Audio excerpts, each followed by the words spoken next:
here's a new planer board. I want to show you this. This is a FOA board. I just took one out of the pack. The arm actually bolts on there just like all of them. I have never tried these. My cousin, Freddie Beck, actually built these. He had started his catfishing company, and they've taken off. But a lot of guys really like them for catfish and striped bass. Andrew bought a pair last week, and he's tried them. He said, I love them. He said they're the real deal. This is a medium board. They make a small, medium, and a large. But this is a medium, which is what we looked at and thought we would need for stripers. And but he said they're the real deal. He really enjoys them. So if you're looking for board, it's an aluminum board, has a foam on top, so pretty much indestructible. Andrew said they pull well. And while we're on the topic of planer boards, here's something that I see. And planer board is something I fish a lot. I enjoy it, and it's something that kind of carries me through the late fall through the spring for catching striped bass here on Murray. And I use some for catfish, but especially for striped bass. I look around a lot of times and I see people that have their boards way out.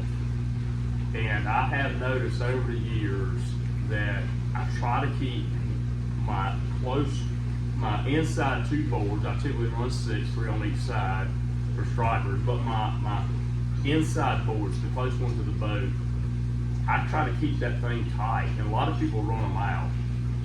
And you'll notice that you'll get more bites on that board that's close in if you pull it in. And what it is, and I noticed this through having live scope on my boat,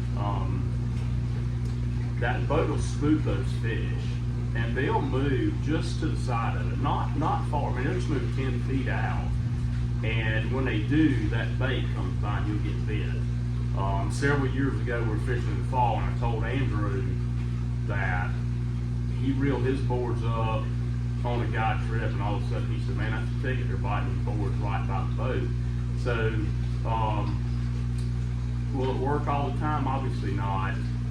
But it is a tip to throw out there. Keep a board in tight, and I really think the boat spooks the fish, or maybe even the fish see the boat and come to the boat, and there's a bait right beside it. That's something you see a lot in freshwater. You see it a lot in saltwater fishing, where those bait fish will tuck into the shadow of the boat offshore and stuff. So there's some correlation there, but don't be scared to put a board in tight on the boat, and see if will improve your hookups and getting bites. It's worked a lot for me, and like I said, when I go around the lake, a lot of times I look and everybody's got their boards way out, and I think they're missing some opportunity by not having that inside board tucked up close to the boat.